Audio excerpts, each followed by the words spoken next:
Russia on the verge of debt crisis.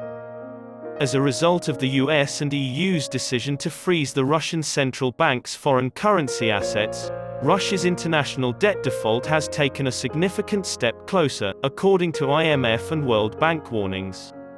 Russian default is no longer impossible, according to the managing director of the International Monetary Fund, Kristalina Georgieva, who spoke on CBS's Face the Nation Sunday. It was very painful for the Russian economy, according to Georgieva, because of the sanctions imposed by the United States, and she predicted a deep recession because of Russia's abrupt contraction, which was already raising heat in the country's people. As far as debt servicing obligations are concerned, I can state that Russian default is no longer considered an unlikely occurrence. Despite Russia's wealth, it is unable to pay its debts. Aside from Ukraine and Russia, I'm more worried about the long-term effects of this conflict, she remarked. Carmen Reinhardt, the World Bank's top economist, claimed Russia and Belarus were very near to default last week. Georgieva responded, "For now, no," when asked whether a Russian default might trigger a worldwide financial catastrophe.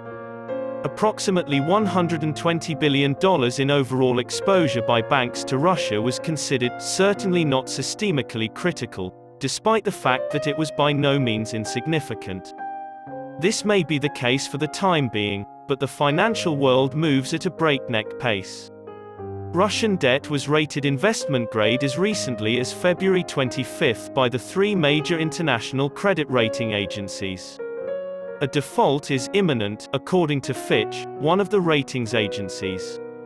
When the long-term capital management hedge fund collapsed in 1998 after Russia's final default, the New York Fed had to intervene to prevent a wider financial disaster. Default warnings have come directly from Russia. Finance Minister Anton Siluanov has vowed to pay overseas bondholders in Russian rubles when interest rate payments are due.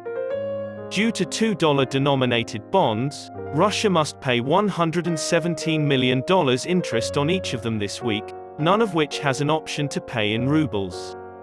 To get over sanctions, Russia is relying on China as a possible partner. Beijing faces penalties if it goes forward with the plan. A national security advisor for the Biden administration warned Beijing that it would suffer repercussions if it sought to help Moscow. If large SC